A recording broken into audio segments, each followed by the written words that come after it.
À la une de ce journal, la conférence des présidents programme des questions orales pour un certain nombre de ministres et fixe des dates des plénières qui leur seront consacrées. L'Association des maires de Mauritanie passe en revue lors de sa session ordinaire un ensemble de questions relatives à l'action communale.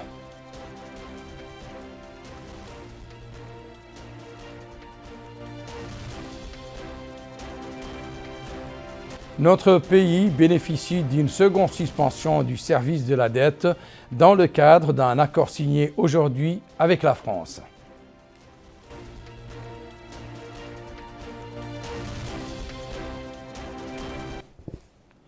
Mesdames, Messieurs, bonsoir et bienvenue à cette édition du journal. On démarre avec l'actualité parlementaire. La conférence des présidents de l'Assemblée nationale a programmé ce mardi un certain nombre de questions orales adressées à des ministres et fixe les dates des plénières qui leur seront consacrées.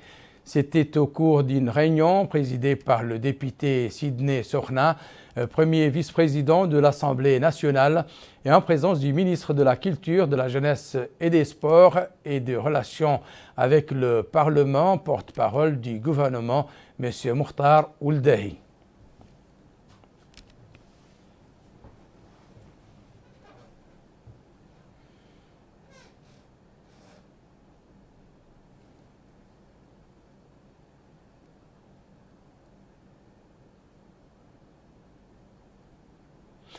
Le bureau exécutif des maires de Mauritanie a tenu ce matin sa session ordinaire dont l'ouverture a été présidée par le ministre de l'Intérieur et de la Décentralisation, M.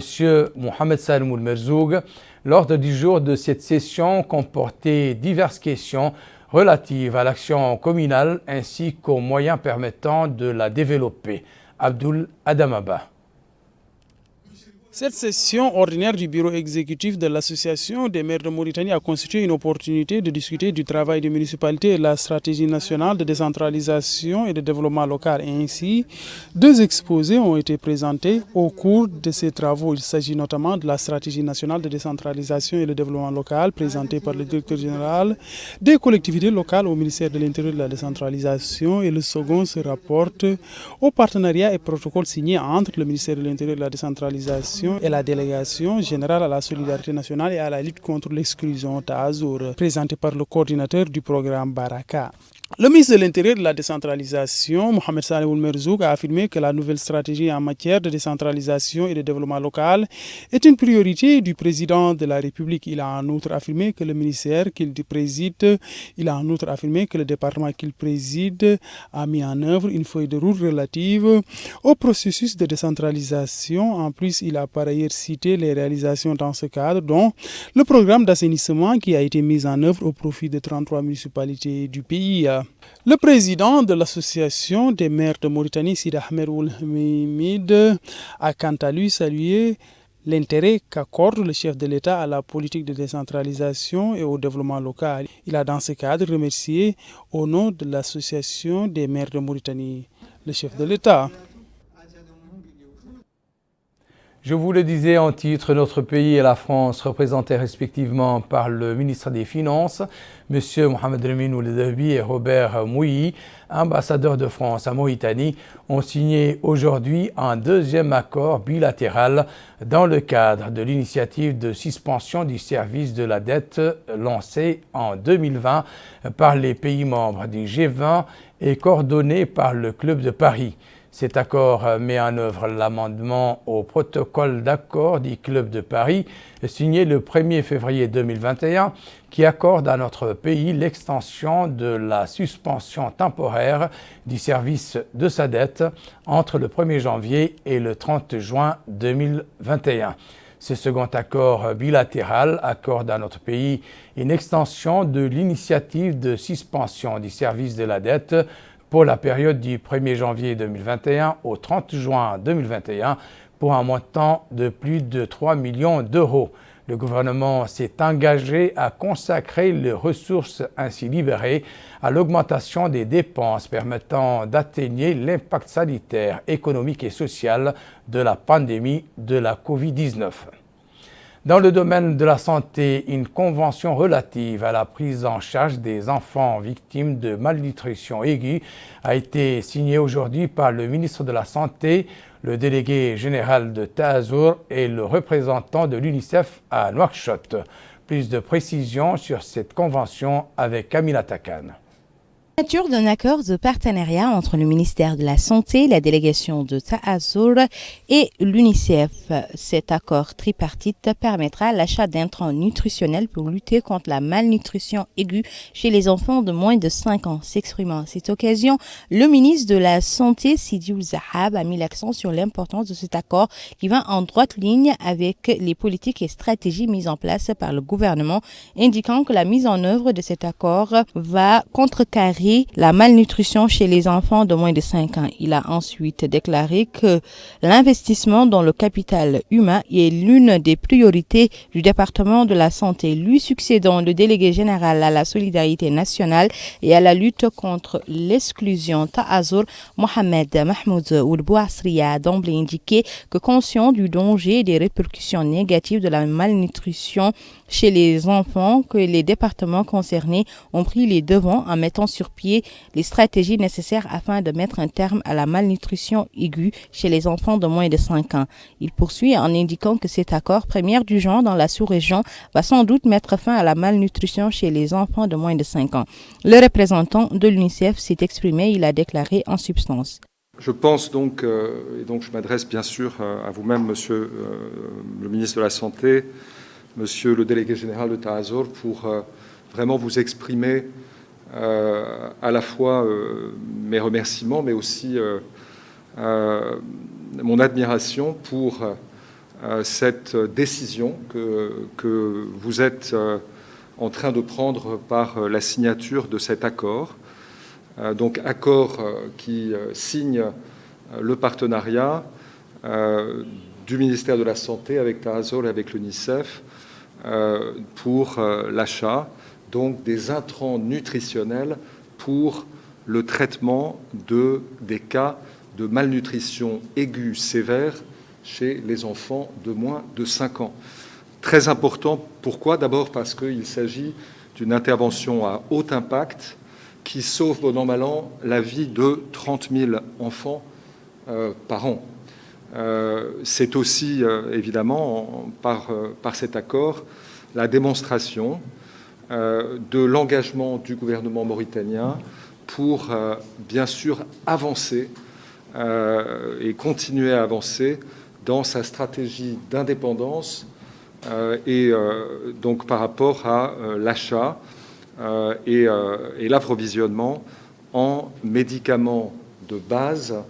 À noter que plus de 10% des enfants de notre pays, soit 30 000 enfants, sont menacés par la malnutrition.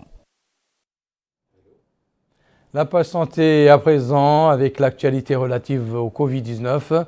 Ces dernières 24 heures, 71 personnes ont été contaminées par ce virus et 47 ont été déclarées guéries. Le ministère de la Santé, qui a rendu public ce chiffre, n'a pas mentionné de décès. Pour ce qui est des cas positifs, ils sont de 20 747. Les guérisons sont de 19 756 et les décès jusqu'à présent, malheureusement, de 487 cas. À Nouadhibou, 1100 opérateurs dans le domaine de la pêche suivent une formation dans diverses filières destinée à relever la qualité des produits halieutiques. Cette formation, initiée par l'autorité de la zone franche, vise à créer une main-d'œuvre nationale qualifiée. Mohamed Khattab. C'est une formation qui s'inscrit dans le cadre du pôle compétitif de pêche durable lancé par l'autorité de la zone franche de Nouadhibou en coopération avec le groupe de la Banque mondiale en vue de promouvoir le label Made in Nouadhibou Free Zone pour augmenter la valeur ajoutée des produits halieutiques mauritaniens et les rendre concurrentiels sur le marché international. Le lancement de cette formation, devant profiter à 1100 opérateurs économiques du secteur de la pêche à Nouadhibou, s'est déroulé en présence du président de la zone franche de Nouadhibou, M. Mohamed Ali Ould Sidi Mohamed, des ministres des pêches et de l'économie maritime, M. Di Ould Zein, de l'emploi et de la formation professionnelle, M. Taleb Sid Ahmed, du Wali de Dakhlet Nouadhibou, M. Yahya ou le Cheikh Mohamed Val, du maire de Nouadhibou, M. Qasim Belali, du président du conseil régional, des autorités administratives et sécuritaires et de nombreux d'établissements de pêche. La formation se déroule à l'école d'enseignement technique et de la formation professionnelle, plus connue sous l'appellation Centre Mamadou Touré, dont le directeur général, M. Dia Seydou, a affirmé que les bénéficiaires de ce stage auront à acquérir les connaissances et compétences nécessaires au bout de 4 mois grâce à 14 ateliers répartis dans 4 salles encadrées par un staff d'enseignants et de formateurs de grand niveau. Pour Abdallahi Oul-Sheddad, directeur d'une société de pêche, cette formation est importante et nous y avons, dit-il, participé avec un groupe de 300 personnes, hommes et femmes, qui seront formés dans divers domaines, notamment le froid, le poisson, les ressources humaines. Et nous louons cette initiative de l'autorité de la zone franche de Nouadhibou.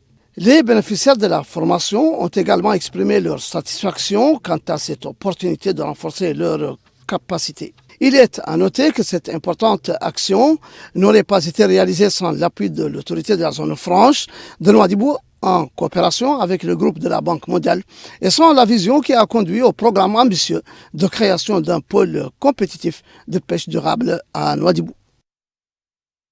Nous restons encore un peu à Nouadhibou où le commissaire à la sécurité alimentaire a visité certains projets relevant de son département à l'effet de s'informer sur le rendement ou encore les besoins et les insuffisances auxquels ils font face. Aminata Mtrlil. Le but de s'enquérir de l'état des services relevant de son secteur et de suivre de près les projets financés par son institution et partenaires, la commissaire à la sécurité alimentaire a effectué une visite aux installations mises en place pour appuyer et financer les populations fragiles de la wilaya de Nouadhibou. La commissaire a affirmé l'importance du financement des projets de développement dans l'amélioration de l'économie locale, surtout quand il s'agit des coopératives féminines. Elle a également loué les efforts de la commune de Nouadhibou visant à appuyer les activités génératrices de revenus et lutter ainsi contre la pauvreté. Les pôles économiques initiés par la commune de Nouadhibou sont, selon la commissaire, exemplaires. Leur appui sera étudié par le CSA afin de renforcer l'activité économique féminine dans la wilaya. Les bénéficiaires ont à leur tour exprimé leur satisfaction de voir un appui spécifique au projet des personnes handicapées, et ce, des femmes, visant à renforcer le revenu des familles et encourager la mise en place de projets de développement local. La représentante du pôle des femmes affirme que son projet bénéficie à 200 femmes depuis 1994 et qu'il est appuyé par la commune de Nouadhibou. La mère d'une petite fille handicapée qui a bénéficié d'un financement n'arrive pas à cacher son émotion quand elle parle de l'aide précieuse, dit-elle, qu'a reçue sa fille. Différents projets dans la ville de Nouadhibou, financés par le CSA en collaboration avec ses partenaires, ont fait l'objet de cette visite de terrain.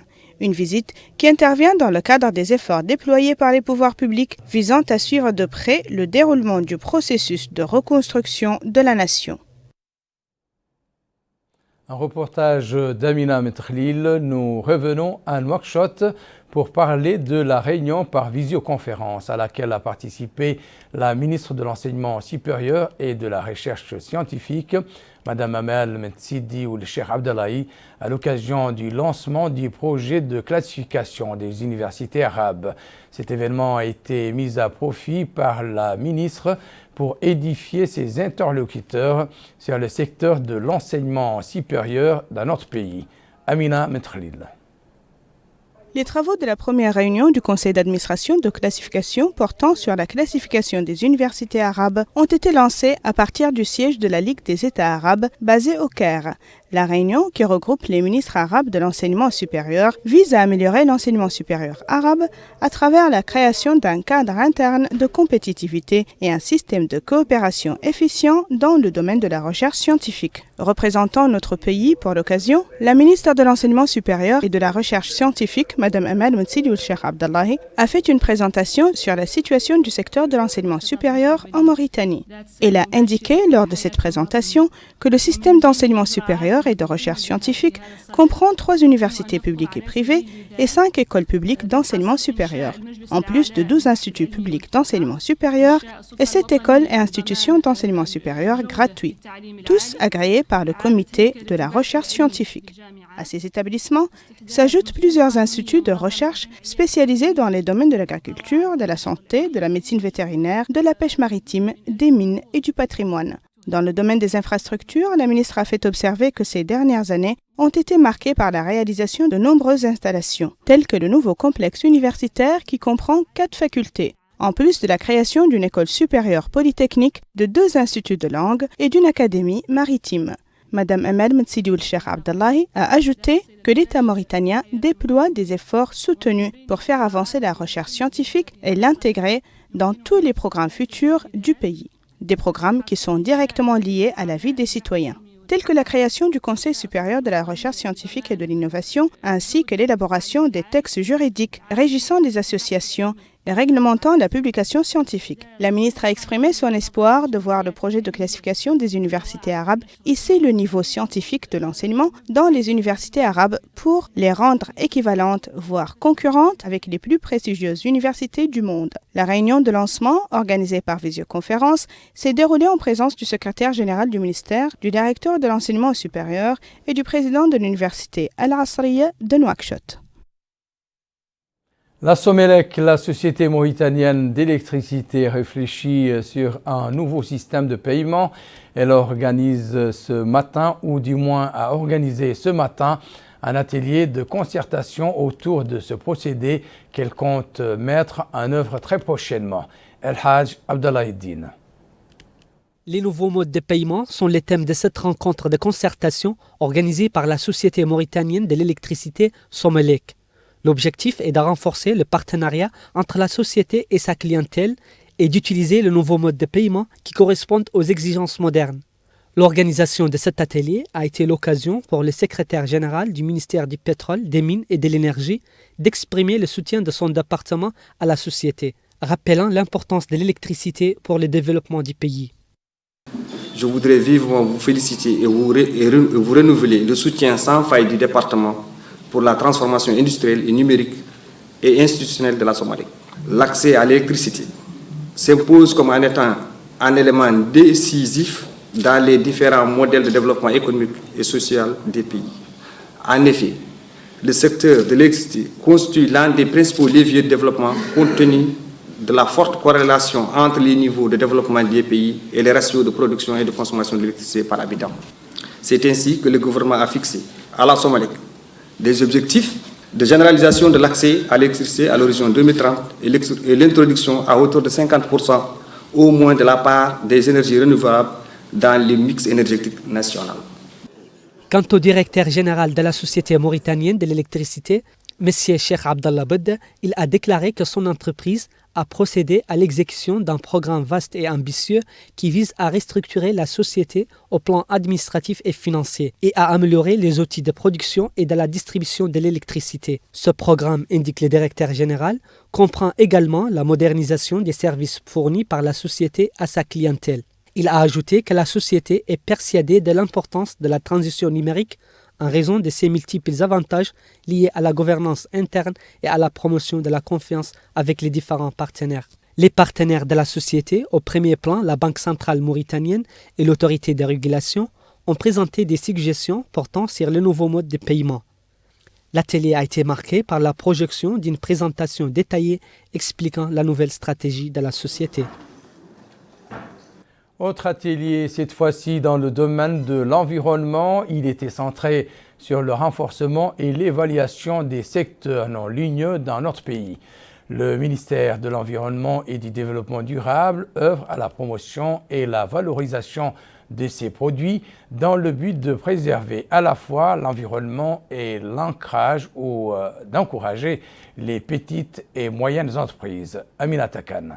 Disposition pour la promotion et la valorisation des filières produits forestiers non ligneux à l'ordre du jour de cette rencontre qui réunit autour d'une même table les experts du domaine environnemental qui vont échanger sur les moyens qui permettront la valorisation des produits forestiers. Ouvrant les travaux de la rencontre, le secrétaire général du ministère de l'Environnement et du Développement durable, Mohamed Abdallahi Salem ou Ahmed Doua, a affirmé que ce présent atelier va aboutir à des solutions définitives concernant la protection protection de nos ressources naturelles menacées par la dégradation des écosystèmes et de la pauvreté. Cette rencontre permettra également de faire la lumière sur les ressources dont dispose notre pays pour ensuite chercher les moyens de sauvegarder le patrimoine naturel. Le président de la Chambre de commerce et d'industrie et d'agriculture, Ahmed Baba Aleya, a indiqué qu'eu égard des nombreux usages naturels dont dispose notre pays, qu'il est important de revoir les stratégies du gouvernement pour renforcer et développer de manière durable les ressources naturelles. Lui succédant, le représentant de l'agence allemande de la coopération s'est exprimé. Nous travaillons dans le contexte ici, l'Allemagne, il y a vingtaine d'années, pour la protection de votre terroir ici. Et nous avons commencé avec une approche gestion décentralisée et cette idée de couronner notre approche, donner la responsabilité de gérer leur propre terrain aux populations rurales était couronnée par cette idée de donner des incentives pour bien protéger leur terrain avec une valorisation des produits. À noter qu'à la fin de l'atelier, la délégation a visité l'exposition. La capitale du Burkina a abrité aujourd'hui les festivités commémoratives de la Journée nationale des personnes vivant avec un handicap. Le lancement de cette journée a été donné à Alleg par le secrétaire général du ministère de l'Action sociale, de la famille et de l'enfance, Mohamed Khattab. C'est en présence d'un public nombreux venu des quatre coins de la wilaya du Burkina que le ministère de l'Action sociale, de l'enfance et de la famille a célébré la journée nationale des personnes handicapées. Une délocalisation et une commémoration de cette journée nationale que le département de l'Action sociale a voulu comme symbole de l'insertion dans la vie active de cette frange de la population en situation de handicap. L'occasion pour le secrétaire général du ministère de l'Action sociale, de l'enfance et de la famille, M. Sadvi Oussedi Mohamed, de rappeler que des acquis importants ont été réalisés pour cette frange, que le nombre de familles prises en charge a été doublé, atteignant 350 familles, que la carte de la personne handicapée continue d'être produite et distribuée, que 2500 personnes en situation de handicap ont bénéficié de la carte d'assurance maladie. Sans compter le lancement d'un programme de financement de projets générateurs de revenus devant profiter à 3800 handicapés, dont 900 ont déjà été pourvus à hauteur de 30 000 émeries pour chaque activité. Cela, a-t-il dit, en plus de la formation de 15 femmes handicapées dans le cadre d'un partenariat avec le Conseil mauritanien des femmes entrepreneurs. La manifestation a été l'occasion pour les élus de s'allier la célébration de cette journée à Alleg et leur disponibilité à accompagner cette frange au niveau du Burkina. Le maire adjoint de la commune d'Alleg affirmant qu'ils se tiennent aux côtés des personnes en situation de handicap pour surmonter les défis pouvant obstruer leur insertion dans la vie active. De son côté, le secrétaire général de l'Union mauritanienne des associations nationales des handicapés, M. Ahmed Oulemrabat-Lebou, a salué les actions menées par le gouvernement à l'endroit des handicapés, notamment la prise en charge complète et gratuite des personnes en situation de handicap, la prise en charge des enfants multi-handicap, le financement de centaines de projets générateurs de revenus, leur promotion dans l'organigramme du ministère de l'Action sociale, de l'enfance et de la famille, en plus des cash transferts d'argent et la distribution de kits alimentaires à des milliers de familles. Tout cela, dit-il, sont de bonnes actions qui témoignent de l'attention particulière accordée par les pouvoirs publics à cette frange de la population. Il est à noter qu'au cours des festivités marquant cette journée de personnes handicapées, des activités de sensibilisation ont été menées pour mettre en exergue le cas mauritanien. De même que la manifestation a été l'occasion de distribuer des aides et des cartes de santé à certains handicapés. Et dans la capitale voisine du Gorgol, l'École nationale des instituteurs ENI abrite depuis ce matin une session de formation au profit des élèves enseignant sur les méthodes pédagogiques en cas de crise. Houroul Mouila. Former les élèves instituteurs aux méthodes pédagogiques en période de crise, tel est l'objectif de l'atelier de formation ouvert à Kaïdi. Le coup d'envoi de cette formation de 5 jours a pour cadre l'amphithéâtre principal de l'école normale des instituteurs de Kaïdi.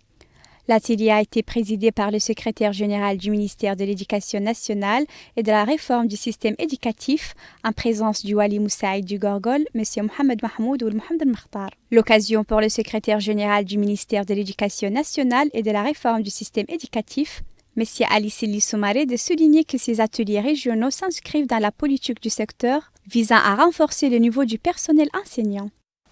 Notre pays subit depuis quelques années des situations d'urgence récurrentes d'ordre climatique et sanitaire, telles que les inondations et les pandémies, qui, sans riposte idoine, bouleverseront la scolarité de nos enfants, mettant en péril leur bien-être immédiat et compromettant ainsi leur avenir. Partant de ce constat, le département tient à promouvoir des options capables d'assurer la continuité et la qualité du service éducatif dans les contextes de crise. C'est dans cet ordre d'idée qu'il convient de citer les cours à distance organisés l'année dernière à l'intention des élèves des classes d'examen, aussi bien du fondamental que du secondaire. Quant à M. Mustafa Ould Abdelkarim, formateur à l'école normale des instituteurs de Kaïdi, il a indiqué que cet atelier vise à soutenir les capacités des élèves, à s'adapter aux crises et à essayer d'apporter un soutien psychologique et éducatif aux enfants touchés par les crises et aux enfants réfugiés. Ces séminaires qui se déroulent dans les capitales régionales du pays constituent une étape importante dans l'amélioration de la qualité de l'éducation. Nous restons dans la vallée du fleuve et précisément à la ville de Rosso, dans laquelle le ministère de la fonction publique et du travail a organisé ce matin un atelier de communication et de sensibilisation sur les enjeux de la ratification de la Convention numéro 143 relative aux travailleurs migrants. Le ministère, en collaboration avec le projet d'appui à la migration équitable pour le Maghreb, affilié à l'Organisation internationale du travail, vise à travers cet atelier à vulgariser l'étude préparée sur la législation nationale et les effets législatifs de la Convention internationale numéro 143. El Haj Abdelaïdine.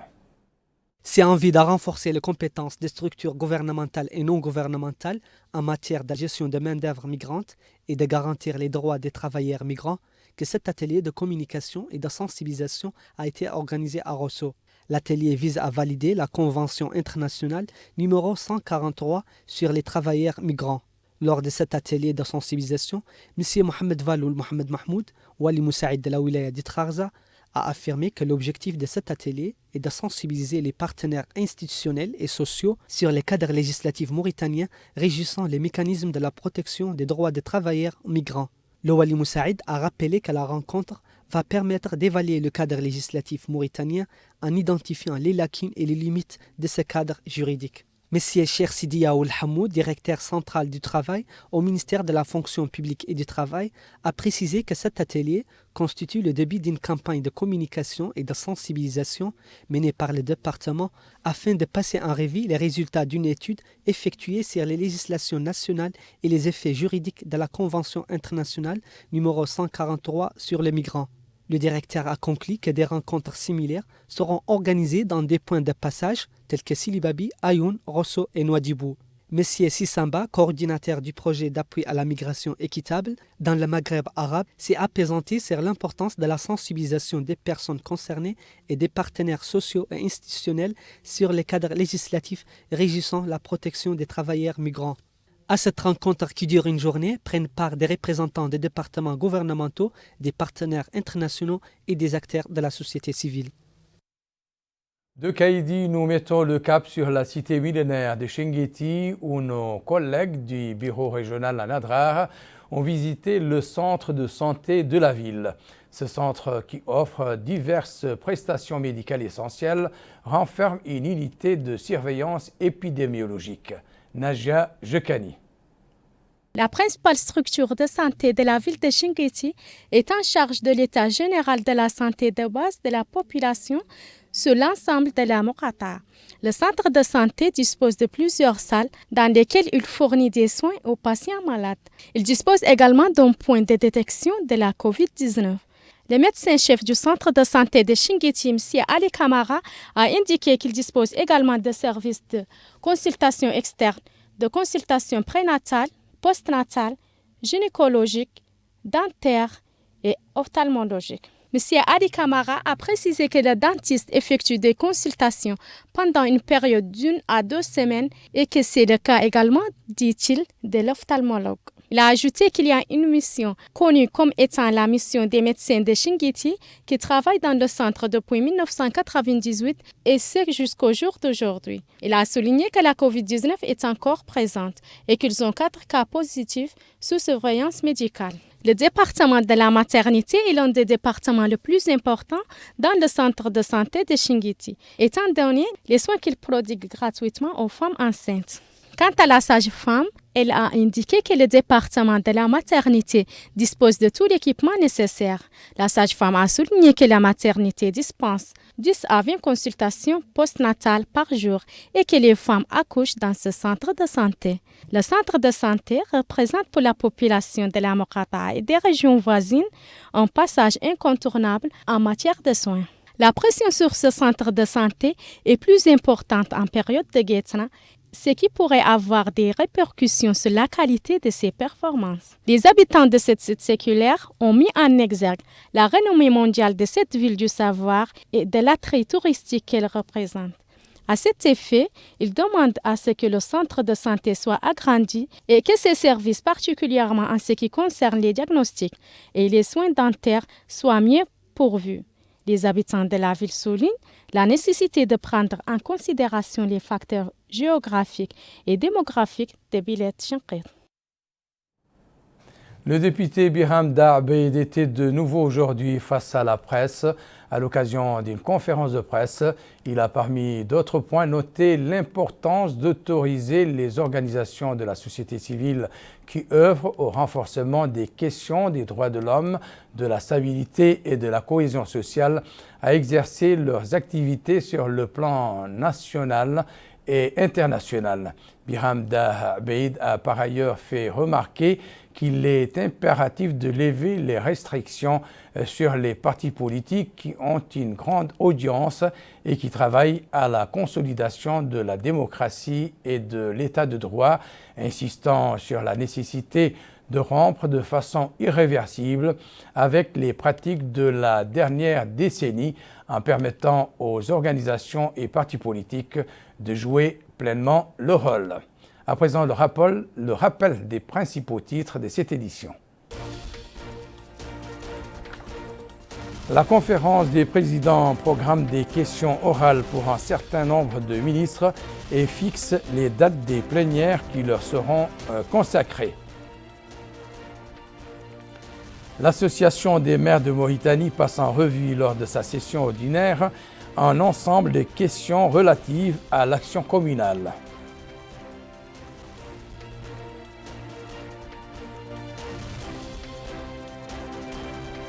Notre pays bénéficie d'une seconde suspension du service de la dette dans le cadre d'un accord signé aujourd'hui avec la France.